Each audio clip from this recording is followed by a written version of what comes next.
পর্দার অন্তরালের মা বোনেরা বিপদে পড়ে রইছেন, টেনশনে পড়ে রইছেন, মুসিবতের মধ্যে পড়ে রইছেন, আপনার মনের আশাগুলা পূরণ হচ্ছে না। হে আম্মু, আপনাদের সবার কদমে হাত দিব। যখন বিপদে পড়ে যাবেন, টেনশনে পড়ে যাবেন, কোনো কঠিন রোগ হয়ে যাবে, আল্লাহর কাছে 2 রাকাত নফল নামাজ পড়ে পড়ে আল্লাহর কাছে বলবেন, আল্লাহ আমাকে আপনি মাফ করে দেন, আমারে আপনি ক্ষমা করে দেন, আমার কঠিন বিপদ আপনি উদ্ধার করে দেন, আমাকে দুনিয়ার জমিনের মধ্যে আপনি টেনশনে রাখবেন না। আমার স্বামী বিদেশের জমিনে টেনশনে আছে, মুসিবতের মধ্যে আছে, আমার সন্তানের চাকরি নেই, চাকরির ব্যবস্থা করে দেন, আমার কন্যা সন্তান আছে, বিবাহের ব্যবস্থা করে দেন, উপযুক্ত আছে। আল্লাহর নবী কয়, নামাজ পড়ে পড়ে যখন তুমি দোয়া করবা, আমার আল্লাহ পাক রব্বুল আলামিন তোমার মনের আশাগুলো পূরণ করে দিবে। সাহাবায়ে কেরাম বলে, ইয়া রাসূলুল্লাহ, ইয়া হাবিবাল্লাহ, আপনার উম্মত কি করবে কিয়ামতের পূর্বে? আমার নবী বলতেছেন, কিয়ামতের পূর্বে আমার উম্মতেরা 2 রাকাত নামাজ আদায় করবে। 2 রাকাত নামাজ পড়ার পরে আসসালামু আলাইকুম ওয়া রাহমাতুল্লাহ, আসসালামু আলাইকুম ওয়া রাহমাতুল্লাহ বলে আমার উম্মতেরা সালাম ফিরাবে। অতঃপর আমার উম্মত একটা সিজদাতুশ শুকরের সিজদা দিবে। ওই সিজদা দিয়ে উম্মতে মুহাম্মদীরা 3 বার পড়বে সুবহান রাব্বিয়াল আলা, সুবহান রাব্বিয়াল আলা। সবাই পড়েন 3 বার, সুবহান রাব্বিয়াল আলা, সুবহান রাব্বিয়াল আলা, সুবহান রাব্বিয়াল আলা। আমার নবী রাহমাতাল লিল আলামিন নবী বলতেছেন, আমার উম্মত 3 বার সুবহান রাব্বিয়াল আলা যখন পড়বে, উম্মতে মুহাম্মদী সিজদা থেকে মাথা উঠাইবে, সিজদা দিবে পশ্চিম বেগুনাইয়ের বড়হাটির মসজিদের মধ্যে। আমার নবী বলতেছেন, উম্মতরা সিজদা থেকে মাথা উঠাইয়া দেখবে গো, উম্মতরা জান্নাতের মধ্যে হাজিরি হইয়া গেছে। সিজদা দিবেন বেগুনাই, মাথা উঠাইয়া দেখবেন কোথায়? সুবহানাল্লাহ। সিজদা দিবেন কোথায়? বেগুনাই, মাথা উঠাইয়া দেখবেন কই? জান্নাতে। আল্লাহর হাবিব রাহমাতাল লিল আলামিন নবীর কাছে সাহাবায়ে কেরাম বলে, ইয়া রাসূলুল্লাহ, ইয়া হাবিবাল্লাহ, সিজদা দিবে বেগুনাই, সিজদা দিবে আপনার উম্মতের এলাকায়, সিজদা থেকে মাথা উঠাইয়া দেখবে নবীর উম্মত আছে জান্নাতের মধ্যে। ইয়া রাসূলুল্লাহ, ইয়া হাবিবাল্লাহ, আপনার কাছে জানতে চাই, নবীর উম্মত জান্নাতের মধ্যে মাথাটা উঠাইয়া যখন দেখবে জান্নাতে, নবীর উম্মতের কি কোনো প্রশ্ন হবে না? আমার নবী রাহমাতাল লিল আলামিন নবী বলেন, উম্মত যখন সিজদা থেকে মাথা উঠাইয়া দেখবে জান্নাতের মধ্যে, অবাক হয়ে গেলাম, আল্লাহ ছিলাম আমার এলাকার মধ্যে, এখন দিয়ে আমি জান্নাতের মধ্যে। আল্লাহ পাকের ফেরেশতাকে প্রশ্ন করবে, আল্লাহ আমি কোন জায়গার মধ্যে আছি, কোথায় আছি? আল্লাহ পাক রব্বুল আলামিন বলবে, বান্দা তুমি এখন জান্নাতের মধ্যে আছো। ইয়া রাসূলুল্লাহ, ইয়া হাবিবাল্লাহ, জান্নাতের মধ্যে আমরা কি করব? আল্লাহকে কি বলবো? আল্লাহ বলবে, বান্দা তোমার সাথে যা ওয়াদা করা হয়েছে, আমার আল্লাহ পাক রব্বুল আলামিন নবী মুস্তাফার মহব্বতে জান্নাতের মধ্যে তোমাকে এনেছে, কিয়ামতের কঠিন কষ্ট অনুভব করায় নাই। ইয়া রাসূলুল্লাহ, ইয়া হাবিবাল্লাহ, আমরা তো এমন কষ্ট পাই নাই। আমার নবী ডাক দিয়ে বলে, উম্মত, আরে আমি নবীর উম্মতের দলেরা যদি এমন কষ্ট না পাইতে চাও, তাইলে তোমরা 3টা কাজ বেশি বেশি করো। ইয়া রাসূলুল্লাহ, ইয়া হাবিবাল্লাহ, কোন 3টা কাজ বেশি বেশি করব? আমার নবী বলতেছেন, ওয়াবুদুল্লাহ, তোমরা আল্লাহর ইবাদত বেশি বেশি করো, ওয়ালা তুশরিকু বিহি শাইয়া, তোমরা কোনোদিন আল্লাহর সঙ্গে শিরিক করো না, আল্লাহর সঙ্গে অংশীদার করো না, আল্লাহ ছাড়া কেউ তোমাকে দিতে পারে এই কথা তুমি বলো না। দেখবে তোমার আল্লাহ পাক রব্বুল আলামিন তোমাকে জান্নাতের মধ্যে রাখবেন। ইয়া রাসূলুল্লাহ, ইয়া হাবিবাল্লাহ, আর কি করা লাগবে আপনার কাছে জানতে চাই। আমার নবী রাহমাতাল লিল আলামিন নবী বলেন, ওয়াবুদুল্লাহ ওয়ালা তুশরিকু বিহি শাইআ ওয়া বিল ওয়ালিদাইনি ইহসানা।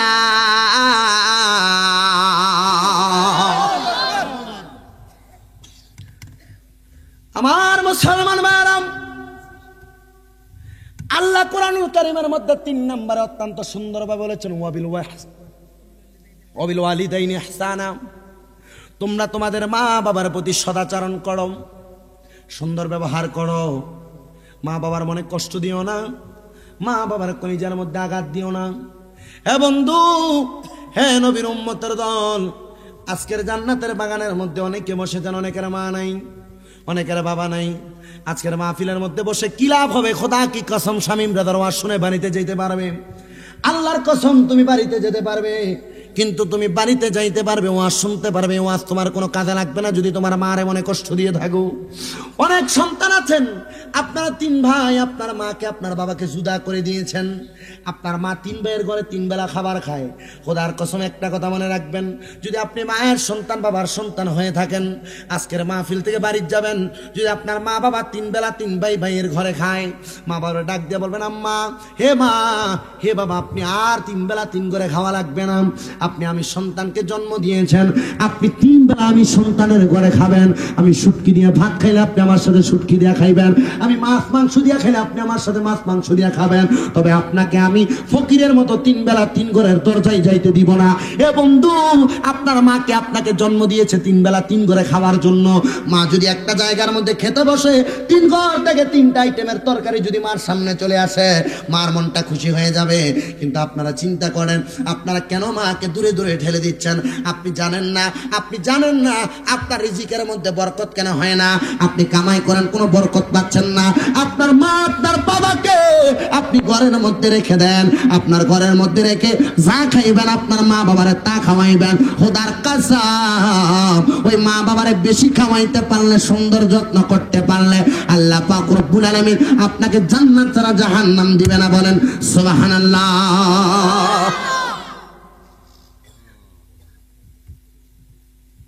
নবী সাল্লাল্লাহু আলাইহি ওয়াসাল্লাম বলে, উম্মতের দলেরা, তোমরা যত পারো তোমার মার চেহারার দিকে তাকাও, যত পারো বাবার চেহারার দিকে তাকাও। জানি না রে, আজকের মাহফিলে কে জানি বসছে তার মা নাই। আমার নবী বলে, উম্মত, মার চেহারার দিকে তাকাইলে তোমার আমল নামার মধ্যে একটা কবুল হজের সওয়াব হয়ে যায়।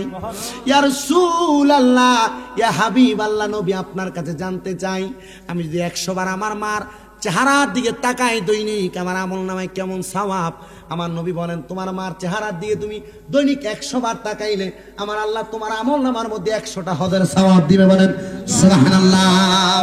এই জন্য বন্ধু, দুনিয়া জমিনের মধ্যে মার মনে কষ্ট দেওয়া যাবে না। আশিক ডাক দিয়ে বলে, আমি আর কারে ডাকিব রে মা জননী কইয়া, মাঝে আমার শুইয়া রইছে, মাঝে আমার শুইয়া রইছে কবর দেশে, যাই আমি আর কারে ডাক বাদান রে।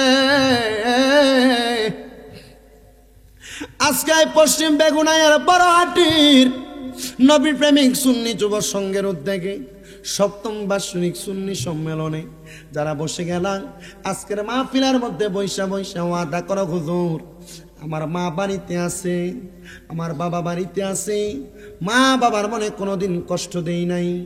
আজকের মাহফিল থেকে বাড়ির মধ্যে যাইয়া আম্মা আব্বার পা গুলার আঞ্জা করে ধরবো, পা গুলার মধ্যে ধরে কইব, আম্মু আব্বা জান আপনি আমারে মাফ করে দেন।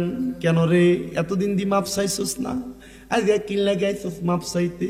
শামীম রাজানি বইলা দিছে, বেগুনাইয়ের মাহফিলে বৈশা আজকে বাড়ির মধ্যে যা মা বাপের পাও ধুইয়া সালাম করতা, খুদার কসম রে, যাদের মা নাই বাবা নাই এরার মতো দুঃখী আর কেউ নাই। মা বাবা যদি বেঁচে থাকে, আজকে মাহফিল থেকে বাড়ি যা মা বাপের পাও ধুইয়া লাইবা। আজকে মা বাপের পাউটি ধরে ডাক দেয়া কইবা, মা আব্বা গো, আব্বা মাফ করো, মাফ করো গো, এতদিন কত কামাই রুজি করি কোনো বরকত নাই। 500-1000 কামাই করো, খোদার কসম তুমি বরকত পাইতা না। মা বাপের মনে কষ্ট থাকলে, মা গো ও আমার কলিজার মা, মাফ করো, মাফ করো। তুমি লাখ টাকার মালিক হইছো, তোমার মা বাবার মনে কষ্ট, আম্মা আব্বার মনে কোনোদিন কষ্ট দেও নাই, ধমক দিও, কথা বলো নাই। আজকে মাহফিল থেকে বাড়ির যাইয়া মা বাবার পাগুলা ধরবা। আম্মু জানি না আপনার লগে জীবনে কোনো অন্যায় করছি কিনা, বাবা জানি না আপনার লগে জীবনে কোনো অন্যায় করছি কিনা, আব্বা গো আপনার পাগুলা ধরলাম, আপনি আমার মাফ করে দেন। আম্মা গো আপনার পাগুলা ধরলাম, আপনি আমার মাফ করে দেন। দেখবেন আপনার মাও কান্দে, বাবাও কান্দে, জিজ্ঞাসা করবেন মা কান্দেন কেন, জানতে চাই। মা ডাক দিয়ে কবরে, সন্তান এতদিন কষ্ট দিত, কষ্টে কাঁদতাম, এখন কিন্তু কষ্টে আমি মা কান্দি না। মা গো মা কেন কষ্টে কান্দেন না? বলে বাবা এখন তুমি আমার পায়ে ধরে ফালাইছো, এখন আমি মায়ের কাছে মাপ চাইতাছো। খোদার কসম রে, আমি মার পাওটা যখন তুমি ধরছো, আমি আল্লাহর কাছে দোয়া করছি রে বাবু, আমার কলিজাটারে তুমি কবুল করো, আমার দাদুমণি রে কবুল করো। আমার দাদুমণি আমি মার বাবার পায়ের মধ্যে ধরে ফালাইছে। তাকে দেখো রে, অনেক সন্তানদের মনটা খারাপ হয়ে গেছে। জিজ্ঞাসা করো রে মনটা কেন খারাপ, চোখে কেন পানি? দেখবেন আপনাকে উত্তর দেয় হুজুর আপনি তো বলেছেন আজকে মাহফিল থেকে বাড়িতে যাইয়া মা বাবার পা গুনা শুয়া শুয়া মাপ চাইতাম। হুজুর যাদের মা আছে তারা বাড়ি যে আমার পা শুয়া মাপ চাইব। আমার দিমা নাই, আমি কার পা শুয়া শুয়া মাপ চামু? আমার দি আব্বা নাই, আমি কার পা শুয়া শুয়া মাপ চামু? এরে বেগুনাইয়ার আম্মু জিরা গো, আজকে বাড়িতে আসছে কত মাইয়ারা, বাবার বাড়িতে স্বামীর বাড়িতে আসছে। চাইয়া দেখো রে, পর্দার অন্তরালের মধ্যে চোখের পানি ফালে ফালে কান্দে। কান্দো কাগো মা? ডাক দিয়া বলবে হুজুর কেন কান্দি জানেননি? আগে যদি বাড়িতে আসতাম আমার বাপ আমি আসলে কইতো জি তুমি আইসুনি, কলিজাটা ঠান্ডা হইছে। হুজুর আমার মা আমারে দেখলে কইতো মা তাড়াতাড়ি 2 লাখ খায়া ফালা, আমি মার কলিজাটা ঠান্ডা হইতো। হুজুর এখন আজকে বাড়িতে আইছি, মার বয়সে কত মুরব্বীরে দেখি কিন্তু আমার মারে আমি দেখি না। হুজুর আজকে বাড়িতে আইছি, আমার আব্বার বয়সী কত মুরব্বী দেখি, আমার আব্বারে কিন্তু দেখি না। আজকে আপনার এলাকার কোন ফুলাদানি সৌদি আরব মনে হয় থাকে, তার আব্বা নাই রে। আজকে মোবাইল কইরা দুপুরে জোহরের নামাজের পরে আসে, জোহরের নামাজের পরে জুমার পরে ডাক দেখ হুজুর আজকে বুঝি আপনি আমরা পশ্চিম বেগুনায় মাহফিলে যাইবেন। হুজুর গো আমার মা নাই, আমার বাবা নাই, আমার মা বাবার লেগে একটু বেশি করে দোয়া করেন। কেন রে? হুজুর আমার মা নাই বাবা নাই, মাটা মইরা গেছে বেশি দিন হয় না। হুজুর আমার মা সব সময় আমি সন্তান রে 3 বেলা খাবারের আগে আমারে ফোন দিয়া দিয়া খবর নিত, কিরে সন্তান তুমি কি খাইছ, বারবার বারবার বারবার বারবার খবর নিত। হুজুর আমার মাটা মইরা যাওয়ার পরে গো আমারে কেউ একটা বার ফোন দিয়া খবর নেয় না খাইছো নি। সন্তান কল দিলে বাবা টাকা পাঠাও, টাকার খবর নেই। স্ত্রী কল দিলে আলতা শুনো, অনেক কিছুর কথা বলে। কিন্তু হুজুর এমন মা, যেই মা কোনো টাকার জন্য ভালোবাসছে না, পয়সার জন্য ভালোবাসছে না। কত প্রবাসীরা বিদেশের জমিনে কান্দে, কত প্রবাসীরা বিদেশের জমিনে মরার পরে স্ত্রীর কাছে যদি ফোন করে, স্ত্রীর যদি বলে টাকা পাঠান স্বামীর লাশটা দেশে পাঠাইতে, স্ত্রী বলে দরকার নাই, লাশটার ওইদিকে পারলে দাফন করে দেন। আর মার কাছে যদি কয় মা টাকা পাঠান আপনার সন্তানের লাশটা আমি দুনিয়াতে পাঠাইতাম, বাংলাদেশে পাঠাইতাম, মা ডাক দিয়া কয় লাগবো কত? যদি বলে 3 লাখ 4 লক্ষ টাকা লাগবে আপনার সন্তানরে পাঠাইতে। মা কয় আমার কানের দুলগুলা নে, আমার গলার হারগুলা নে বিক্রি করে দে, টাকাটা পাঠায় আমার সন্তানের লাশটা একটা বার দুনিয়াতে এই বাংলাদেশে আনবে, আমি আমার ফুতের লাশটা শেষবারের মতো একটা বার দেখতাম। চিন্তা করছো নি রে, তোমার মা তোমারে কত ভালোবাসে, তোমার আব্বা তোমারে কত ভালোবাসে। যে বাবা নিজে না খাইয়া তোমারে খাওয়াইছে, যে বাবা নিজে সিরা লুঙ্গি পরছে তোমারে নতুন জামা কাপড় পরাইছে, যে বাবা দুনিয়ার জমিনে কোনো ভালো খাবার খায় না, রাস্তার মধ্যে কোনো ভালো খাবার পাইলে সন্তানের জন্য লুঙ্গির পেছের মধ্যে কইরা নিয়ে আসে, যে মা ঘরের মধ্যে মা বাবা এবং আমি সন্তান সহ 3 জন সদস্য সুপুর বেলা 3 টুকরা মাছ যদি রান্না করত, বাবা বাবারটা খাইতো, আমি আমারটা খাইতাম। আমার মা মাছের পিসটা খাইতো না, একটা পিস তুইরা রাখতো, আমার সন্তান রাত্রবেলা মজা করে ভাত খাইবো। এখন দি তোর মা কবরে, তুমি লাখ টাকা কামাই করো, খোদার কসম তোমার মার পাতে একটা মুরগি তুলা দিতে পারো না, তোমার মারে একটা দামি খাবার খাওয়াইতে পারো না।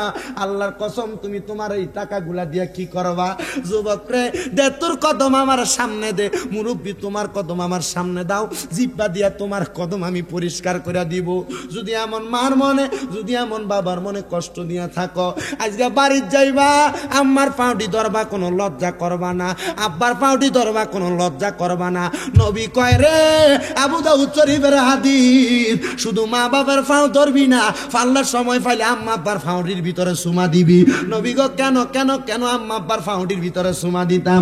আমার নবী কয় মা বাবার ফাউডির ভিতরে সুমা দিলে আমার আল্লাহ পাকের জান্নাতের চৌকাঠে সুমা দেওয়া হইয়া যায়।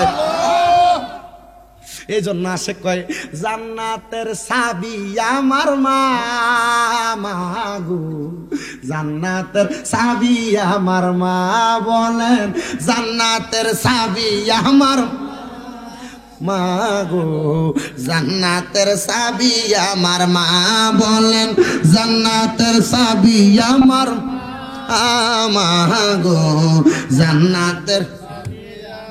ওরে মা যার বেঁচে নাই তার মতো দুঃখী নাই, মা যার বেঁচে নাই তার মতো দুঃখী নাই, খালা ফুফু মায়ের মতো না, বলেন চাচি জেডি মায়ের মতো না, মাগো জান্নাতের চাবি আমার মা, বলেন জান্নাতের চাবি আমার মাগো জান্নাতের।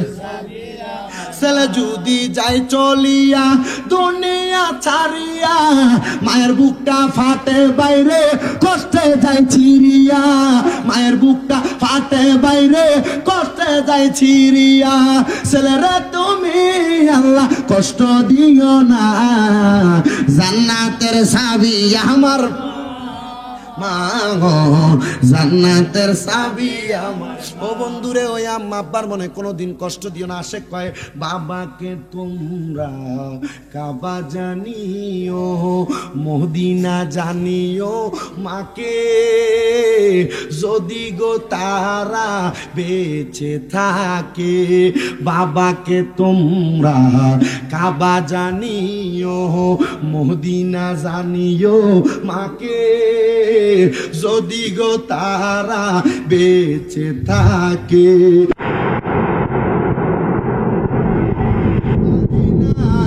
ওই আমি করি নাই করিতে পারি নাই পিতা মাতার খেদমত, করিও আমার উম্মত, করিও আমার উম্মত, বাবার মুখেতে মায়ের মুখেতে যে তুলে দেয় খানা, রাজি থাকে রাব্বানা, রাজি থাকে রাব্বানা, বাবার মুখেতে মায়ের মুখেতে যে তুলে দেয় খানা, রাজি থাকে রাব্বানা।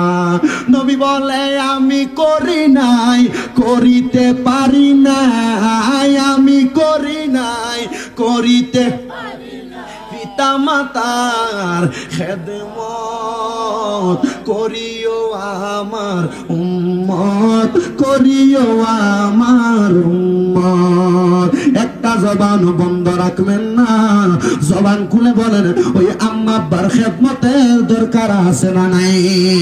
আল্লাহ যেন যাদের মা বাবা কবরে আজকের মাহফিলের ওসিলায় নূর নবীজির ওসিলায় মা বাবার কবরের আযাব মাফ করে, যারা বেঁচে আছে আম্মা আব্বার হায়াতে যেন বরকত দেয়, যাদের মা বাবা সুস্থ আম্মা আব্বার সুস্থতা নসিব করে।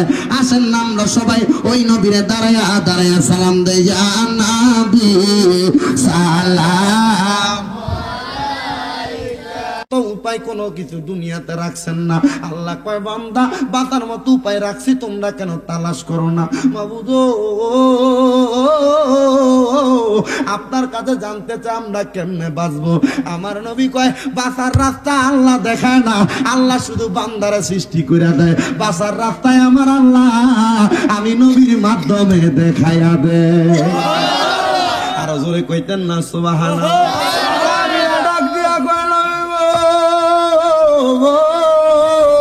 ইয়া রাসূলুল্লাহ, নবী গো আপনি নবীর কাছে জানতে চাই নবীজি, ও মায়ার নবী দয়াল নবী রহমাতাল লিল আলামিন নবীজি, নবী গো আপনি বলেন না আমরা জীবনে কত গুনাহ করছি, আমরার গুনাহটি কি আমার আল্লাহ ক্ষমা করত না? আমরার গুনার কারণে কি আল্লাহ আমরারে শাস্তি দিব? নবী কই উম্মত লুকায় লুকায় গুনাহ করছো, গোপনে গোপনে গুনাহ করছো, তোমরার গুনার খবর কেউ জানে না, জানে একজন, জোরে বলেন তিনি কে? সাহাবীরা কয় নবী নবী নবী গো, ও মায়ার নবী দয়াল নবীজি, আমরার গুনাহটি আমরা কেমনে মাফ করাইতাম? আমার নবী কইলি কুল্লি শাইইন সিকালা, প্রত্যেকটা বস্তুকে পরিষ্কার করার এক একটা যন্ত্র আছে। নবী গো নবী গো নবী গো, আমরার জীবনের গুনাহটি পরিষ্কার করার যন্ত্রটার নাম কি? আমার নবী কয় ওয়াসিকালাতিল কুলুবি যিকরিল্লাহ, তোমরার কলবের ময়লা পরিষ্কার করার যন্ত্রের নাম হইল আল্লাহ নামের জিকির। ও বন্ধু, যাদের জবান আছে তাদের কাছে আমার দাবি আছে। কেউ বোবা থাকলে আপনার কাছে আমার দাবি নাই। জীবনের গুনাহগুলা ক্ষমা করানোর জন্য আমার আল্লাহ পাক রব্বুল আলামিনের একটু এসমে জাতের জিকিরের মধ্যে মশগুল হইয়া যাইবেন। চোখটা বন্ধ করে দিয়া আমার আল্লাহ পাককে জবান খুলে ডাকবেন। যেহেতু আপনাদের এই লাখাই এলাকার এই এত সুন্দর হাওর অঞ্চলের সুন্দর বাতাস, সুন্দর এলাকা, পর্দার অন্তরালের মা বোনেরা আছেন, আপনারা আপনাদের কলবের দিকে খেয়াল করবেন নিজের জীবনের গুনাহ মাফের জন্য। আমার দয়াল নবী কয় প্রত্যেকটা মানুষের বাম তনের 2 আঙ্গুল নিচে সাদা একটা গোস্তের টুকরা আছে। ওই গোস্তের টুকরার মধ্যে মানুষ গুনাহ করলে দাগ পড়া যায়। যখন তারা আল্লাহর জিকিরের ধাক্কা তার কলবের মধ্যে লাগাইয়া দেয়, ধাক্কা লাগার কারণে তার গুনাহগুলা জোরা জোরা পড়া যায়। আসেন আমরা সবাই ওই আল্লাহরে খুশি করার জন্য চোখটা বন্ধ কইরা মাথাটা লড়া দিয়া আমার আল্লাহ পাকের একটু জবান খুলে জিকির করি আল্লাহ আল্লাহ আল্লাহ আল্লাহ আল্লাহ আল্লাহ আল্লাহ আল্লাহ আল্লাহ আল্লাহ আল্লাহ আপনি পাঞ্জা তন গাও নবীজি, আপনি পাঞ্জা ও গাও নবীজি, আপনি পাঞ্জা তো মাশাআল্লাহ আল্লাহ আল্লাহ আল্লাহ আল্লাহ আল্লাহ আল্লাহ আল্লাহ আল্লাহ আল্লাহ আল্লাহ আপনি হি পাঞ্জা তন গাও নবীজি, আপনি হি পাঞ্জা তো গাও নবীজি, আপনি হি পাঞ্জা তো মাশাআল্লাহ আল্লাহ আল্লাহ হযরত আলী মা ফাতেমা, হযরত আলী মা ফাতেমা, হাসান হোসেন দওয়ান ও গো নবীজি, আপনি পাঞ্জা তওয়ান মাশাআল্লাহ আল্লাহ আল্লাহ কত কষ্ট করছেন গো নবীজি উম্মতের জন্য গো মাশাআল্লাহ আল্লাহ আল্লাহ পাঞ্জা তন নাজাতের তোরি, পাঞ্জা তন নাজাতের তোরি, এটাই বড় দওয়ান ও গো নবীজি, আপনি পাঞ্জা তওয়ান মাশাআল্লাহ আল্লাহ আল্লাহ আল্লাহ আল্লাহ আল্লাহ আল্লাহ আল্লাহ আল্লাহ মুশকিল কোশা কে মন দওয়ান চিনলাই না রে ওয়ান মুশকিল কোশা কে মন দওয়ান চিনলাই না রে সে সিনা সে পাইয়া সে অমূল্য রতন হবে আর নাই রে দওয়ান মাশাআল্লাহ আল্লাহ আল্লাহ ববে আর নাই রে দওয়ান ববে আর নাই রে দওয়ান মুশকিল কুশার নাম লই করিয়া সারওয়ান ববে আর নাই রে দওয়ান মাশাআল্লাহ আল্লাহ আল্লাহ আল্লাহ আল্লাহ আল্লাহ আল্লাহ নবী মুশকিল কুশা তিনেতে এক জওয়ান আল্লাহ নবী মুশকিল কুশা তিনেতে এক জওয়ান হযরত ইমাম হাসান হোসেন 2 ভাই নবীজির রতওয়ান ববে আর নাই রে দওয়ান মাশাআল্লাহ আল্লাহ আল্লাহ ববে আর নাই রে দওয়ান ববে আর নাই রে দওয়ান মুশকিল কুশার নাম লই করিয়া সরওয়ান ববে আর নাই রে দওয়ান মাশাআল্লাহ আল্লাহ আল্লাহ আল্লাহ কারবালা আর বিষেদের জ্বালা গো আল্লাহ সইতে পারি না আল্লাহ কারবালা আর বিষেদের জ্বালা গো আল্লাহ সইতে পারি না মাশাআল্লাহ আল্লাহ আল্লাহ হাসান শহীদ জওহরেতে হোসেন কারবালা গায়ে হাই গো হাসান শহীদ জওহরেতে হোসেন কারবালা গায়ে কারবালা আর বিষেদের জ্বালা গো আল্লাহ সইতে পারি না মাশাআল্লাহ আল্লাহ আল্লাহ কিয়া গুল্লা কিলো আল্লাহ কারবালার ময়দানে দুধের শিশু আজগর শহীদ পানির কারণে মাশাআল্লাহ কিয়া গুল্লা কিলো আল্লাহ কারবালার ময়দানে দুধের শিশু আজগর শহীদ পানির কারণে মাশাআল্লাহ আজগর কে দেয় নাই রে পানি আজগর কে দেয় নাই রে পানি এ দিদার দুশ্মনে খুনের বাগাই বাগাই রে কারবালায়া নিল তোমায় কিয়ে মাশাআল্লাহ আরে ও খুনের বাগাই বাগাই রে কারবালায়া নিল তোমায় কিয়ে মাশাআল্লাহ গাছের পাতা ঝরে পড়ে শৌখিনার কান্দনে বিয়া কইরা গেল স্বামী কারবালার ময়দানে মাশাআল্লাহ গাছের পাতা ঝরে পড়ে শৌখিনার কান্দনে বিয়া কইরা গেল স্বামী কারবালার ময়দানে মাশাআল্লাহ স্বামী হারা হইল সে যে এই না ভুবন মাঝে গুণের বাগাই বাগাই রে কারবালায়া নিল তোমায় কে মাশাআল্লাহ আহলে বায়াত ফাকফান জাতন অন্তরেতে রাখো হাসান হুসেন হাসান হুসেন জিকির সবে করো মাশাআল্লাহ আহলে বায়াত ফাকফান জাতন অন্তরেতে রাখো আহলে বায়াত হাসান হুসেন জিকির সবে করো মাশাআল্লাহ হাসান হুসেন নবীর প্রেমিক হাসান হুসেন নবীর নাতি অন্তরেতে রাখো গুণের বাগাই বাগাই রে কারবালায়া নিল তোমায় কিয়ে মাশাআল্লাহ আল্লাহ আল্লাহ আল্লাহ আল্লাহ আল্লাহ আল্লাহ আল্লাহ আল্লাহ আল্লাহ আল্লাহ আল্লাহ কায়াল ঘুমে বলিও কাঙ্গা আব্দুল কাদের জিলানী কাঙ্গা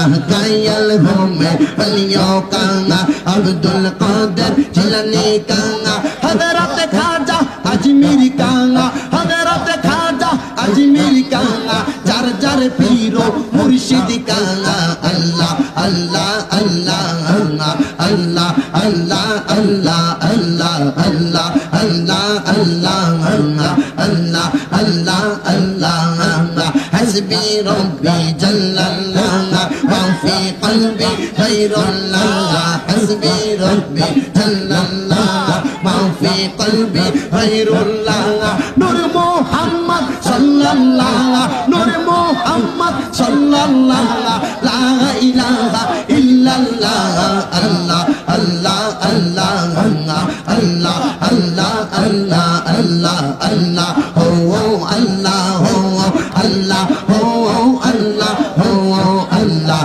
هو الله هو عبد القادر جلاني كانا حضرت خواجہ अजमेर कांगा عبد القادر جلاني कांगा حضرت خواجہ अजमेर कांगा जार जार पीरो मुर्शिद कांगा नक्शबंदी मुजद्दिद कांगा अल्लाह अल्लाह अल्लाह अल्लाह अल्लाह अल्लाह सिलेटे शाहजालाल कांगा शाहपुरन औलिया कांगा सिलेटे শাহজালাল কাঙ্গা শাহপরান আউলিয়া কাঙ্গা করমপুরে কেল্লা সাঙ্গা করমপুরে কেল্লা সাঙ্গা হামদুর সাহেব বাড়ি কাঙ্গা আল্লাহ আল্লাহ আল্লাহ আল্লাহ আল্লাহ আল্লাহ শাহমিরান আউলিয়া কাঙ্গা শাহমিরান আউলিয়া কাঙ্গা শাহমিরান আউলিয়া কাঙ্গা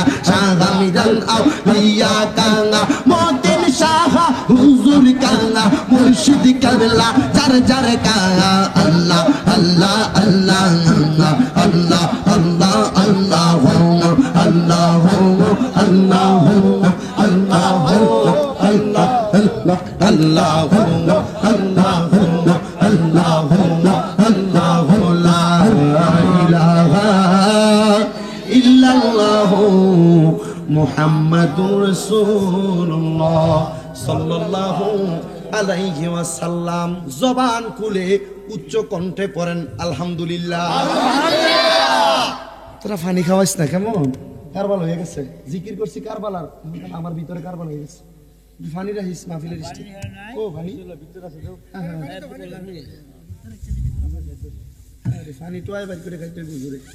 সবাই পড়েন আলহামদুলিল্লাহ। জিকির করলাম কার? আল্লাহ। চলবো কার? উড়িয়া যা রে মদিনায়, আরে আমাদের সালাম পৌঁছে দিও দয়াল নবীর রওয়া যায় আল্লাহুম্মা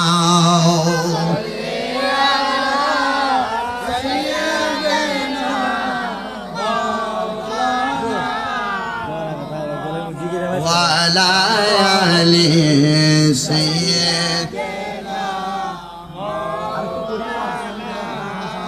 আমার বাবারাম গভীর মনোযোগের সাথে আলোচনা শ্রবণ করবেন। আজকের মাহফিলের সর্বশেষ প্রান্তে আমাকে মাহফিল কমিটির ভাইরা বলেছেন তাবারুক পরিপূর্ণ রেডি আছে, তবু আমি বলেছি আর একটু বেশি করে আলোচনাটা আমি শেষ করে তারপরে এখান থেকে বিদায় নেব। কারণ জীবনে আর কোনোদিন এই দিকে আসি না না সেটার কোনো গ্যারান্টি নাই। কেন বলে হুজুর আমরা আচরণে কি বেজার? বলে না, অনেক খুশি হয়েছি, কিন্তু শামীম রাজা যে এ হবিগঞ্জের লাখাইয়ের এই চর এলাকার মধ্য থেকে এ পশ্চিম বেগুনাই থেকে কুমিল্লার বাড়িতে যায় পৌঁছাইতে পারবে এমন কোনো গ্যারান্টি কেউ দিতে পারবে? কোনো মায়ের ছেলে আছে নাকি? না, কেউ কোনো গ্যারান্টি দিতে পারবে না। খুদার কসম বন্ধুরা, আজকের জান্নাতের বাগানে যারা যারা বসে গেলে আপনাদের সবার কাছে আমি একটা কথা বলবো, আমরা একদিন তো মরে যাব। ওই মরার কথা স্মরণ করে একটা বার সবাই জবান খুলে বলেন আল্লাহ। যখন আপনি মরে যাবেন, আমি মরে যাব, আমার মা নাই, আমার বাবা নাই, সবাই দুনিয়া ছেড়ে কবরে চলে যাবে। যখন দুনিয়ার জমিনটা ধ্বংস হয়ে যাবে, আসমানের জমিন, আসমান থেকে চন্দ্রগুলো নিচের দিকে পড়তে থাকবে, তারকাগুলো নিচের দিকে পড়তে থাকবে, দুনিয়ার জমিনের মধ্যে যে পাহাড়গুলা দেখা যেগুলা তুলার মতো আসমানের দিকে উঠতে থাকবে, দামি দামি বিল্ডিং দেখতে পান, এই বিল্ডিং গুলা তুলার মতো পাহাড়ের দিকে উঠতে থাকবে। সাহাবায়ে কেরাম বলে ইয়া রাসূলুল্লাহ, ইয়া হাবিবাল্লাহ, নবী আপনার কাছে জানতে চাই সব যদি এমন ভাবে উঠতে থাকে, নবী আপনি বলে দেন সব যখন উঠতে থাকবে তো সময়টা কোন সময়?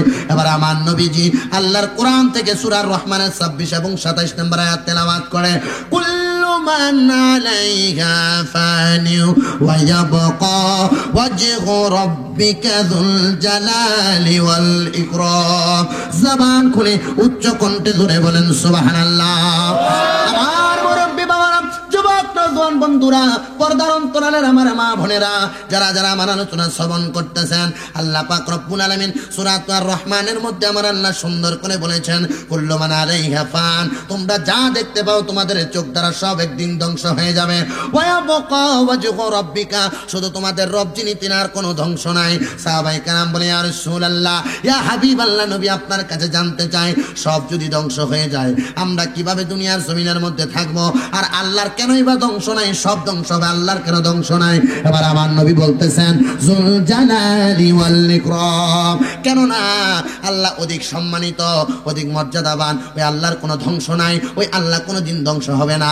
ইয়া রাসূলুল্লাহ, ইয়া হাবিবাল্লাহ, আমরা ধ্বংস হয়ে যাব, তাহলে আমরা কেন নামাজ পড়ি, আমরা কেন রোজা রাখি, আমরা কেন হজ করি, আমরা কেন যাকাত দিই? আপনার কাছে জানতে চাই। আমার নবী রাহমাতাল লিল আলামিন নবী মুহাম্মদ মুস্তাফা আহমদ মুস্তাফা সাল্লাল্লাহু আলাইহি ওয়াসাল্লাম মদিনার কামলিওয়ালা দয়াল নবী ডাক দেন উম্মত, আল্লাহর যেহেতু ধ্বংস নাই, তোমরা তো ইবাদত করো আল্লাহর। আল্লাহ বলেছেন উম্মতে মুহাম্মদীর দলেরা যারা আল্লাহর ইবাদত করে তারা কোনোদিন ধ্বংস হবে না, ধ্বংস হবে না।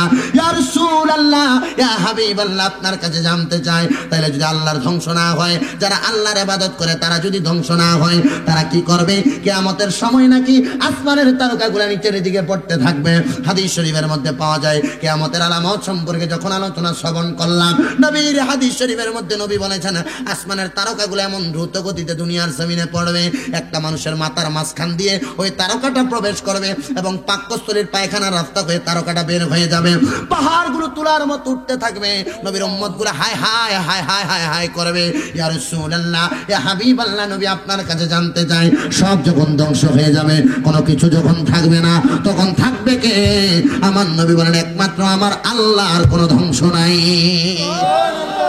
ইয়া রাসূলুল্লাহ, ইয়া হাবিবাল্লাহ, আপনার কাছে জানতে চাই যে আল্লাহর কোনো ধ্বংস নেই, আল্লাহর ইমানদার বান্দারা কি করবে? আমার নবী বলেন কিয়ামতের পূর্বে ইমানদারদের একটা কাজ হবে, ইমানদার ওযু করে থাকবে। ওযু, হে মুসলমান, আপনি ক্ষেতের মধ্যে কাজ করতে গেলেন, বন্দের মধ্যে গেলেন, আপনি ব্যবসার কাজে গেলেন, গাড়ি চালান, রিক্সা চালান, মোটরসাইকেল চালান, সিএনজি চালান, আপনি যদি এই অবস্থায় ওযু রাখেন কোনো অসুবিধা হবে নাকি? না না না, আমার নবী বলেন কিয়ামতের পূর্বে ইমানদার ওযু অবস্থায় থাকবে, ইমানদার তার মনে মনে চাইবে, ইমানদার 2 রাকাত নামাজ পড়বে, খোদার কসম ইমানদার 2 রাকাত নামাজ আদায় করবে, কিয়ামতের পড়বে। ইয়া রাসূলুল্লাহ, কিয়ামত কখন হবে আপনার কাছে জানতে চাই। আমার নবী বলতেছেন কিয়ামত যেদিন হবে সেই দিনটা হবে মুহররমের 10 তারিখ। জোরে বলেন সুবহানাল্লাহ। কয় তারিখ? 10 তারিখ। কিয়ামত যখন হবে তখন হবে মুহররমের 10 তারিখ। এই জন্য আসে এক জোরে জোরে বলেন মুহররমের 10 তারিখ কেন কিয়ামত হবে? বলে কিয়ামত মুহররমের 10 তারিখে এই জন্য হবে, নবীর কলিজার টুকরাগুলার গলা মোবারকের মধ্যে ছুরি চালাইছিল, এই দিন একটা কিয়ামত হয়েছিল। আর এই জন্য আমার আল্লাহ কিয়ামতের কঠিন কষ্টটা কেমন আল্লাহ বোঝানোর জন্য মুহররমের 10 তারিখ কিয়ামত করবে।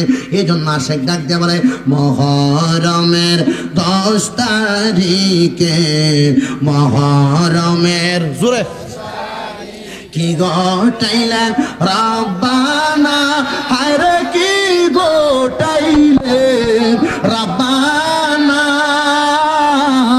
কলিজা ফাটিয়া যায় গো শুনিলে তার ঘটনা। বলেন মুহররমের কি গোটাইলেন রব্বানা, হায়রে রব্বানা, কলিজা ফাটিয়া যায় গো শুনিরে তার। হাসান শহীদ জহরেতে, হোসেন শহীদ কার, হায়রে হোসেন শহীদ কারবালা, জয়নাল আবদিন হইল গো বন্দি এজিদারো জেলখানায়। আহারে মুহররমের চাঁদরে, আহারে মুহররমের ও চাঁদ তুমি দেখা দিও না, ও চাঁদ তুমি দেখা দিও না, তুমি দেখা দিলে মায়ের আখের পানি রবে না। মুহররমের 10 তারিখে, মুহররমের 10 তারিখ কি গোটাইলেন রাব্বান, হায়রে কি গোটাইলেন রাব্বান, কলিজা ফাটিয়া যায় গো শুনিলে।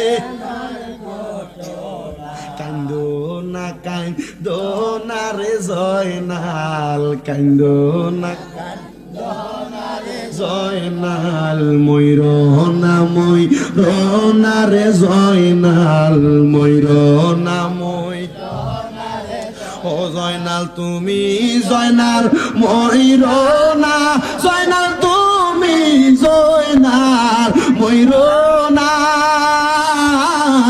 তুমি জয়নাল গেলে গো মারা নবীর বংশ থাকবে না বলেন মহরমের কে মহরমের কি গটাইলেন রাব্বানা হায়রে কি গটাইলেন রাব্বানা কলিজা ফাটিয়া যায় গো শুনিলে তার আমার ভাইরা বাবারা নূর নবী রাহমাতাল লিল আলামিন নবী বলতেছেন মুহররমের 10 তারিখ কিয়ামত হয়ে যাবে ইয়া রাসূলুল্লাহ ইয়া হাবিবাল্লাহ আপনার উম্মতেরা কি করবে আমার নবী রাহমাতাল লিল আলামিন নবী ডাক দিয়া বলেন আমার উম্মত সিজদার মধ্যে থাকবে নবীর উম্মত কিয়ামতের পূর্বে 2 রাকাত নামাজ আদায় করবে